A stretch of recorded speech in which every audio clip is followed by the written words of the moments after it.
Assalamualaikum warahmatullahi wabarakatuh. Recording in progress. Bismillahirrahmanirrahim. Alhamdulillahi rabbil alamin.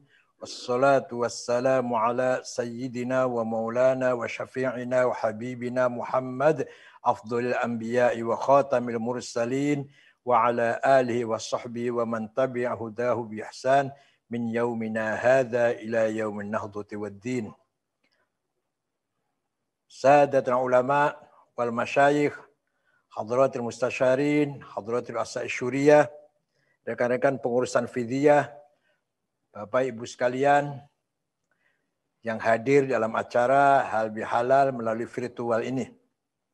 Alhamdulillah kita diberi anugerah oleh Allah panjang umur fi sihhatin wa afiyatin tammah, fi sihhatin tammah wa afiyatin kamilah, dalam merayakan Idul Fitri Mubarak sanata 1442 Hijriyah, setelah kita menjalankan ibadah puasa 1 bulan penuh 30 hari. Alhamdulillah, semua itu adalah bifadlillah wa bi'aunillah wa bitaufiqim minallah.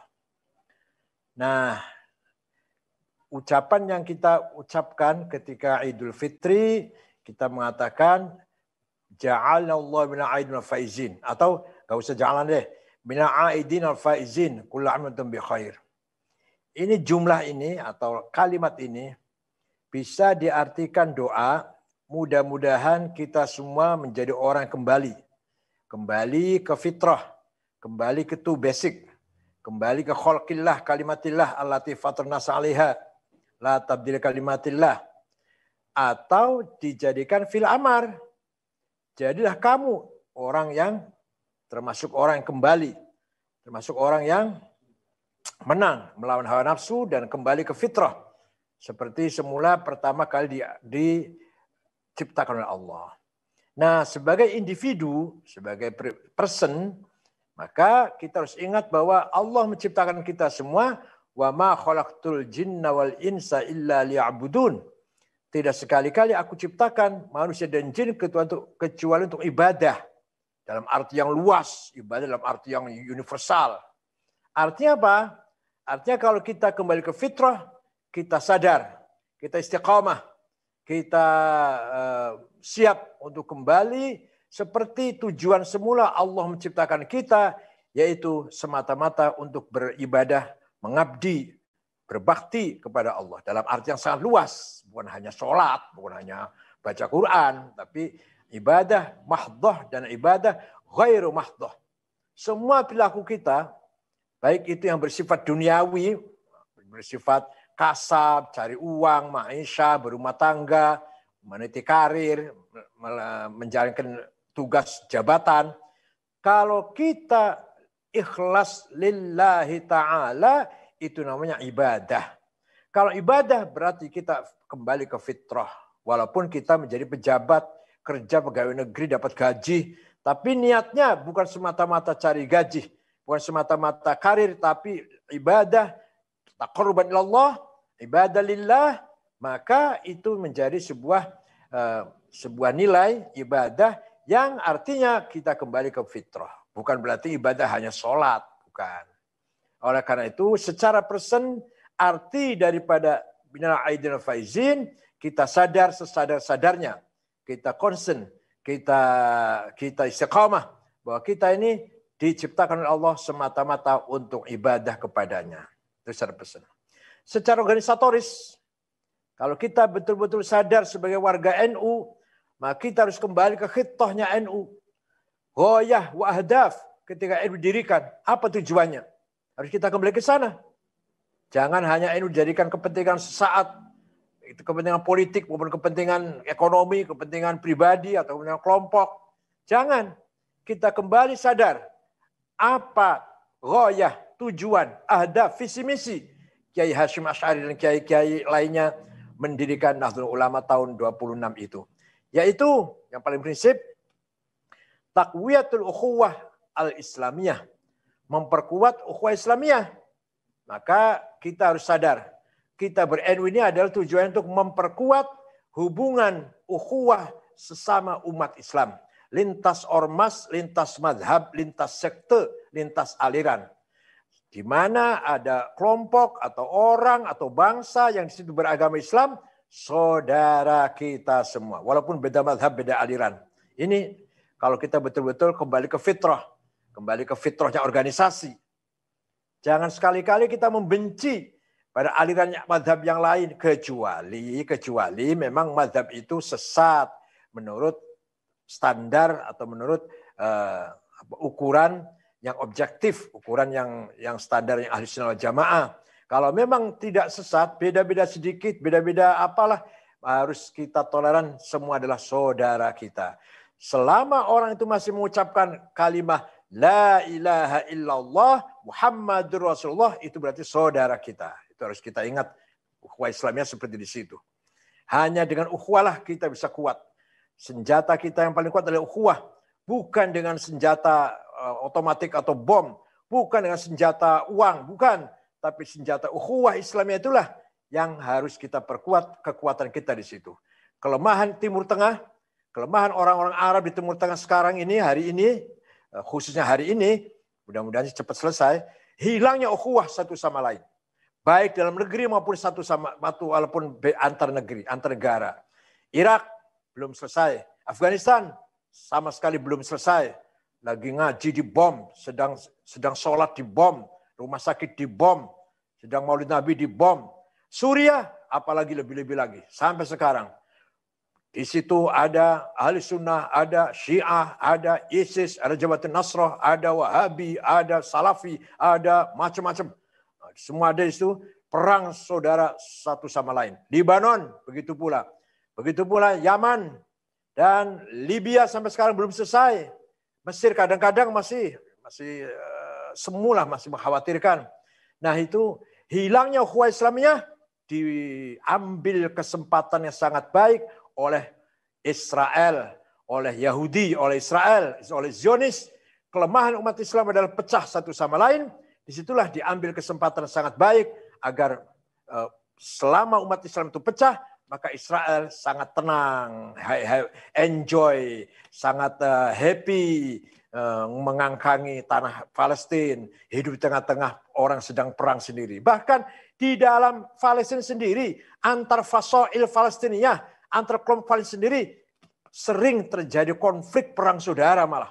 Bukan hanya beda pendapat, sampai perang saudara antara sesama Palestina sendiri. Nah ini kan sangat menyedihkan dan sangat mengerikan. Oleh karena itu, kalau kita betul-betul fitrah, kembali ke fitrah organisasi, fitrah jam'iyah, mari niat, ahdaf, ghayah, dulu ketika dibangun NU adalah untuk taqwiyat ukhuwatul islamiyah, mari kita perjuangkan agar umat Islam bersatu menjadi satu saudara. Lintas aliran, lintas madhab, lintas sekte, lintas kelompok. Yang kedua, ukhuwah watoniyah. Ahdaf, ghayah, tujuan, visi misi ketika Mbah Hasyim Asy'ari dan para ulama mendirikan Nahdlatul Ulama adalah ingin mewujudkan persaudaraan sesama bangsa. Artinya apa? Memperkuat nasionalisme. Memperkuat ukhuwah nasionalis. Ukhuwah watoniyah, ukhuwah qaumiyah.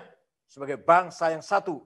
Lintas budaya, lintas agama, lintas suku, lintas tradisi, lintas adat istiadat. Mari NU didirikan untuk persatukan bangsa ini. NU dibangun oleh Mbah Hasyim Asy'ari untuk perkuat persatuan bangsa Indonesia.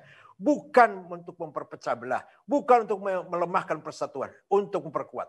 Maka kalau kita betul-betul fitrah, kembali fitrah jam'iyah kita, fitrah nahdiyah, mari semua warga Nahdien harus mempunyai niat, punya tekad untuk memperkuat persatuan nasionalisme kita. Persatuan kesatuan NKRI. Bicara persatuan, di samping menyelamatkan NKRI, menjaga NKRI dari keselamatan geografinya, tanah dan lautnya, juga mempertahankan budayanya. Membela tanah air harus membela budayanya. Membela Indonesia harus membela budaya Indonesia. Kenapa? Karena budaya kita adalah ciri khas kita. Dan kita mempunyai harga diri dilihat dari budayanya. Bangsa yang budayanya tinggi bermartabat. Bangsa yang budayanya rendah, hancurlah martabat bangsa itu. Wa innamal umamul akhlaqu ma baqiyat fa inhumu dhahabat akhlaquhum dhahabu. Martabat sebuah bangsa tergantung budayanya, akhlaknya, karakternya, jati dirinya, kepribadiannya. Ketika martabat bangsa itu hancur, hancurlah martabat bangsa itu. Ketika budaya itu hancur, hancurlah martabat bangsa itu. Bukan agamanya. Coba, seperti di Timur Tengah misalkan. Agamanya benar. Akidahnya benar. Syariatnya benar. Budayanya yang hancur. Sekarang berantakan dan menjadi bangsa yang rendah dipandang oleh di dunia internasional. Kita lihat Jepang misalkan. Korea misalkan. Agamanya menurut kita akidahnya salah. Syariatnya salah. Tapi budayanya unggul. Maka semua bangsa menghormati bangsa Jepang. Dunia semua menghargai bangsa Jepang. Akidahnya salah. Syariatnya salah menurut kita versi Islam salah lah agamanya. Tapi budayanya unggul, maka semua dunia menghormati Jepang, menghormati Korea Selatan, menghormati bangsa yang bermartabat. Switzerland, New Zealand, Swedia, Finlandia, itu negara-negara yang sangat-sangat aman, tentram, damai, adil, sejahtera, tidak ada korupsi, nggak ada pelanggaran hak asasi manusia, rukun, gotong royong, Masya Allah. Itu negara Swedia, negara Skandinavia, negara Swiss misalkan. Atau kalau di sini New Zealand lah, kalau di sini sebelah kita, dekat dengan kita itu. Itu negara yang aman, tentram, bersih, tertib, nyaman. Ya Allah, kapan kita seperti itu? Padahal agamanya menurut kita salah lah. Agamanya sesat lah agamanya. Tapi budayanya unggul, maka kita pun menghormati mereka. Wa innamal umamul akhlaqu ma baqiyat fa inhumu dhahabat akhlaquhum dhahabu. Kita ini agamanya benar, syariatnya benar, budaya kita masih carut-marut. Perilaku kita, sikap kita, ucapan kita, omongan kita sehari-hari, perilaku kita, sikap kita, tindak tanduk kita masih amburadul. Maka kita jauh dari martabat yang kita inginkan. Itu ukhuwah watoniyah. Yang terakhir, ukhuwah insaniyah. NU didirikan oleh Mbah Hashim, target utama yang paling peaknya adalah ukhuwah insaniyah. Sesama umat manusia adalah saudara. Lintas agama, lintas bangsa, lintas negara. Selama kita itu adalah sosok itu manusia, harus kita hormati. Budayanya harus kita hargai, budayanya. Perbedaan harus kita hargai. Wala tasubbul ladzina yad'una min dunina fayasubbullaha adwan bighairi ilm kadzalika zayyana likulli ummatin 'amalahum wala tasubbul ladzina yad'una min dunillah. Kamu jangan sekali-kali mencaci maki agama orang lain yang tidak menyembah Allah misalkan. Jangan caci maki. Fayasubbullaha adwan bighairi ilm. Nanti mereka mencaci maki Allah, mencaci maki Islam, mencaci maki kita tanpa ada gunanya, tanpa ada faedahnya. Bighairi ilm, tanpa ada manfaatnya, saling caci maki. Jangan kamu sekali-kali mencaci maki agama lain. Jangan Tuhan lain, jangan kitab suci lain, jangan nabi lain, nabinya mereka, jangan. Nanti mereka mencaci maki kita, mencaci maki nabi kita, mencaci maki Quran, mencaci maki Allah kita. Di situ Quran seperti itu. Itu surat Al-An'am itu. Ayat berapa cari sendirilah. Kadzalika zayyana likulli ummatin 'amalahum. Demikianlah saya ciptakan setiap umat itu mempunyai kebanggaannya masing-masing. Yaitu budayanya. Mempunyai kebanggaannya, mempunyai budaya yang dibanggakan. Mempunyai tradisi, mempunyai cara perilaku yang mereka banggakan. Nah itu harus kita hormati itu. Kadzalika zayyana likulli ummatin 'amalahum. Tidak boleh kita meremehkan budaya orang lain. Agamanya, budayanya, tradisinya, eksistensinya, nggak boleh. Itulah maksud dari ukhuwah insaniyah. Nah, kalau kita kembali kepada ukhuwah insaniyah, maka kullukum min Adam wa Adam min turab fala fadla li arabin ala a'jam illa bittaqwa. Kamu sekalian diciptakan dari tanah liat dan semua kamu dari Adam, Adam dari tanah liat. Tidak ada keunggulan bagi Arab terhadap selain Arab. Tidak lebih unggul Arab daripada selain Arab kecuali dengan takwanya. Suku tidak ada artinya. Bangsa tidak artinya, tapi bertakwa yang paling mulia, yang paling menjadikan orang itu mulia itu adalah takwanya. Insan yang bertakwa, bukan insan Arab, insan Indonesia, insan Eropa, insan Amerika, bukan. Insan yang bertakwa, itulah yang paling mulia di mata Allah. Oleh karena itu, dalam kesempatan hal ini, mari kita kembali ke back to ghayah wa ahdaf. Basic NU ketika Khitah NU didirikan, berangkat dari prinsip tawassud dan tasamuh, moderat dan toleransi. Tujuan utamanya adalah taqwiyatul ukhuwah al-islamiyah, taqwiyatul ukhuwah al-wataniyah, taqwiyatul ukhuwah al-insaniyah. Saya kira itu saja. Mudah-mudahan ada manfaatnya. Minal aidin wal faizin, kullu aam wa antum bi khair, kullu sanah wa antum thayyibun, taqabbalallahu minkum ajma'in, taqabbal ya karim. Syukran wa dumtum fil khair barakati wan najah. Mohon maaf lahir batin. Wallahu kal thariq. Wassalamu alaikum warahmatullahi wabarakatuh.